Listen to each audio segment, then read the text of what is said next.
Hi, people of God. If you can see me, God bless you. Let's talk about why we struggle to trust God. We'll look at the foundational root cause, some reasons why you may struggle to trust God, and how God builds your trust. Let's look into it. So what's the foundational root as to why we struggle to trust God? Genesis 3. Everything that you see today started there. So if you notice something remarkable, Satan never denies that God doesn't exist. He attacks his character. First of all, he tells Eve, did God really say you shall not eat of every tree of this garden? Then followed up with, God knows that in the day that you eat thereof, then your eyes shall be open, and ye shall be as God, knowing good and evil. So the first question God's word, his truth. The second one, question God's heart. So in other words, he was saying, God isn't as good as you think he is. He's withholding things that belong to you. He doesn't want you to be like him. He doesn't want you to know good and evil when he already made us in his image. So every temptation since then has echoed this lie, that God is withholding, that God cannot be trusted, that God doesn't want your best. So why do you struggle to trust God? Most likely because of your unanswered prayers. So you've prayed, nothing changed. You asked, heaven seemed silent. Many people in that point will conclude God doesn't care. I've seen a lot of people give God ultimatum. If you don't answer on this day and this day, I'm done. That's not how it works. So think of Mary, Martha, and Lazarus. What if God tells us in John 11, verse 5? It says, Jesus loved Martha and her sister, and they came unto him and said, Lord, behold, he whom thou lovest is sick. And that was Lazarus. And Jesus Christ heard it, still didn't move. For the next 2 days, he stayed where he was at. So think about that. Even his love for these people didn't produce immediate action. Sometimes him not answering your prayer is part of a bigger plan, but you won't understand. So Jesus Christ said himself here in verse 4, this sickness is not unto death, but for the glory of God, that the Son of God might be glorified thereby. He was revealing himself as the resurrection of life. So sometimes your situation is God showing up with you. He did that with Job. Sometimes God's delays serves a bigger, much bigger purpose that we can presently see. What about the people who are praying for healing and the healing doesn't come as quickly as you had hoped? So you begin to question, is God listening? Whilst if you're mature spiritually, you'd ask, can I still trust him? Even if I don't understand his timing, even if I cannot see the bigger picture. Another reason could be disappointment. Disappointment is very dangerous because slowly but surely, it quietly reshapes your expectations.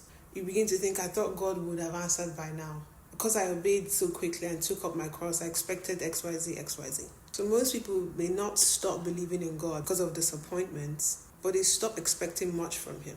So your hope slowly becomes guarded, not because you stop loving him, but because disappointment has taught you to protect yourself. That's why you see some people put one foot in diabolical shit and still portray themselves as godly in the front. He's merciful until he's not, and then you're judged. So stop looking for quick fixes. It's only making you drift further and further away from God.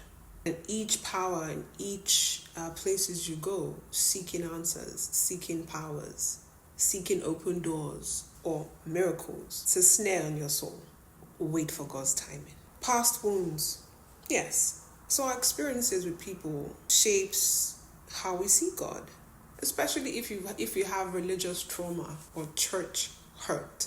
You would begin to see God through the lens of that wicked person who chose to hurt you, who chose to misrepresent God and do what they did to you. That's not him though. If you had a distant, unaffectionate, manipulative, narcissistic, abusive parent or parents, you may begin to see God through that lens. Yeah, you'd be judging because why did God put me in this family is what you'd say. If the authority figure in your life was abusive, you'd likely see God that way. So if trust was repeatedly broken by the people who were supposed to represent him properly, by the people who were supposed to look after you, depending on anyone, including God, I feel very, very unsafe. and threatening. Those experiences are not God's self-revelation. His self-revelation is Jesus Christ. Pride. Yes, this one surprises people. So pride tells you, I know better. God doesn't exist. And you pray the answer. Pride insists on understanding everything before it can obey. It's also a form of pride. It's not always the blatant type like Pharaohs. It could be you just questioning before you can obey. Whilst humility, I don't understand what's going on, but I trust you and I know who you are.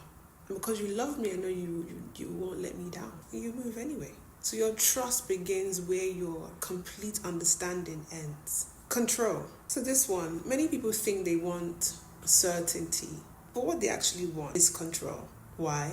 Because control feels safe until life reminds you just how little control you have.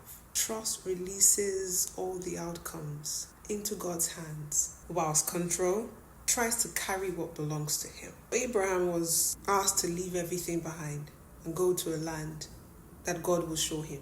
No roadmap, just a promise. Later, God promises a son. Years pass, and Abraham and Sarah took matters into their own hands, failing to trust God. And that waiting season of their life showed what? Their impatience. Them not trusting God's timing. Your trust matures when you surrender to his absolute will and timing. Most Psalms, you see David asking God, how long, O Lord, without... Why? Where are you, Lord? Many Psalms ends not with answers, but with trust. Biblical trust is honest. You don't pretend. You take it to God. God, I'm depending on you. I really need this to come through. Take that kind of sincerity to God. He's not saying you should pretend that you don't have these emotions. So how does God build trust? I hear you ask. Interestingly, God doesn't teach trust through explanation. No, it's through relationship. Yes. Think about Joseph. God never explained anything he was going to go through. As a matter of fact, he only showed him the good that was ahead of him, not all the obstacles he was going to go through. The slavery, the prison. He received very few answers. Instead, through all those challenges, he experienced God's presence. Sometimes he'll give you his presence before he can even give you answers or explanations. Through remembering, David faced Goliath. Goliath called him young, ruddy, and of a fair countenance.